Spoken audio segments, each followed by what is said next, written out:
ఈసారి యొక్క ప్రాధాన్యత స్పెషల్ ఇంటెన్సివ్ రివిజన్ అనేది ఇది మార్పులు చేర్పులుగా పరిమితం చెప్పని అనుకోకూడదు. మార్పులు చేర్పులు అంటే ఉన్న ఓటును సరి చేయడం చెప్పని అనుకుంటారు.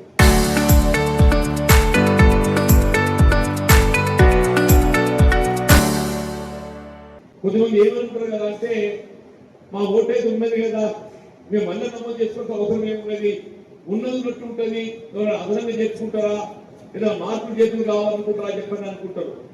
ఈ రెండు ఒప్పును తొలగించడం అదొక అంశం.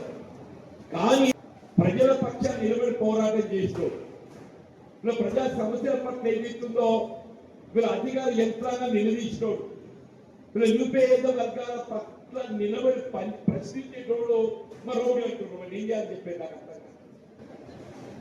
రౌడీ అంటే ఏంది నిర్వచనం అని చెప్పంటున్నాను నేను. ప్రజల పక్షాన్ని నిలబడి పోరాటం చేసినోడే రౌడీ అన్నట్టయితే ప్రజా జీవితంలో ప్రతి ఒక్కరు రౌడీయే కావాలని చెప్పంటున్నాడు. నువ్వు ప్రజల పక్షాన్ని నిలబడి పోరాటం చేయలేనోడివి నువ్వు అసమర్థుడుగా చెప్పంటున్నాను. శ్రీధరబాబు గారు నాన్నగారు శ్రీపాద గారు కూడా కలిసి పనిచేసిన, శ్రీధరబాబు గారితో కూడా కలిసి పనిచేసిన.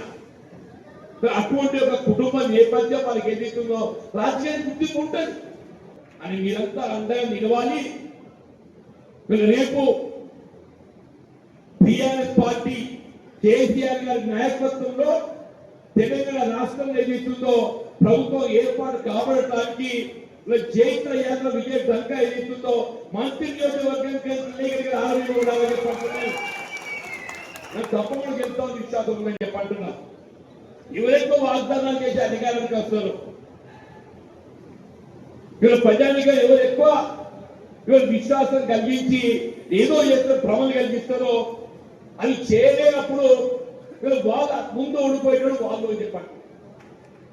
మీ మిత్రుడు అంటే ప్రస్తుతం శాసనసభ్యుడు పార్టీ మేనిఫెస్టో కమిటీ అధ్యక్షుడు పనిచేసి ఇప్పుడే ఈశ్వర్ గారు పేర్కొన్నారు.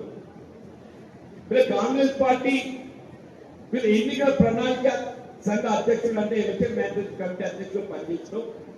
నువ్వు మంత్రిగా కూడా ఇలా బాధ్యత పదవిలో ఉన్నావు అని చెప్పంటున్నా. ఇలా ముఖ్యమంత్రి గారికి ఏదో ప్రధాన సలహాదారులు ఉన్నావు అని చెప్పంటున్నాను. ఇలా ఎన్నికల ప్రణాళిక పేర్కొన్న అంశాలు ఏదైతుందో మరి వాగ్దానాలు అమలు చేయడం లోపల ముఖ్యమంత్రి ఎంత బాధ్యత ఉందో నీది అంతకంటే ఎక్కువ బాధ్యత ఉందని చెప్పంటున్నా. నీది అంతకంటే ఎక్కువ బాధ్యత ఉందని చెప్పంటున్నా. మరి ప్రజాపాలన కాదు, ప్రజా వంచన పాలన చెప్పంటున్నాను. ఈ ప్రజా వంచన పాలన ప్రజానీకరణ మోసం చేయడంలో రేవంత్ రెడ్డి ఎంత పాత్ర ఉందో శ్రీధరబాబు గారు కూడా అంతే పాత్ర ఉందని చెప్పంటున్నాను. ఇక రేవంత్ రెడ్డి ఎంత పాత్ర ఉంటుందో శ్రీధరబాబు గారిని కూడా అంతే పాత్ర ఉందని చెప్పంటున్నాను.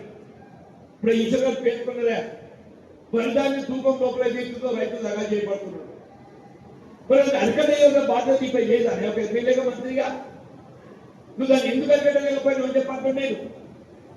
ఒక క్వింటల్కి 8 కిలోలు అంటే కిలోకు 24 రూపాయలు, 24 ఇంటూ 8 అంటే దాదాపు ఎంత అవుతుంది? 200 రూపాయలు అవుతుందని చెప్పండి. 200 రూపాయలు 8 16 8 32 కనీసం 200 రూపాయలు అయితే ఎకరా 30 క్వింటాలు అయితే 30 ఇంటూ 200 6,000 రూపాయలు అని చెప్పండి. 6,000 రూపాయలు ఎకరానికి అంటే ప్రతి రైతు ఏదైతుందో రాష్ట్రంలో రేవంత్ రెడ్డి గారు మన రైతు బంధు భరోసా ఏదైతుందో ఆనాడు కేసీఆర్ గారు 10,000 రూపాయలు ఇస్తే నేను 15,000 ఇస్తానండి. అందరూ సంబరపడ్డా ప్రతి నేను రైతులు సంబరపడ్డా. అరే కేసీఆర్ 10,000 ఇస్తున్నాడు, కాంగ్రెస్ పార్టీ రేవంత్ రెడ్డి వస్తే 15,000 ఇస్తున్నాడు. అదే 15,000 కాదు అన్న అసలు 10,000 మోసం పెట్టిండు అంటారు. అసలు 10,000 మోసం పెట్టిండు ఇదిలో పోతే 6,000 రూపాయలు మన శ్రమ దోపిడీ చేసి 6,000 రూపాయలు ఎకరానికి ఏదైతుందో మన శ్రమ దోపిడీ చేసిందో అందులో మీ శాసనసభ్యుడు శ్రీధరబాబు గారు కూడా భాగస్వామి అని చెప్పండి. మీరు అభివృద్ధి అరకట్టలేదు ఏమంటారా? దాని బదులు వెళ్తారా కదా? మీరు ఇక్కడ ఇసుక దోపిడీ అవుతుందా? ఈ ఇసుక దోపిడీ ఎవరు అరకట్టాలి అంటున్నా.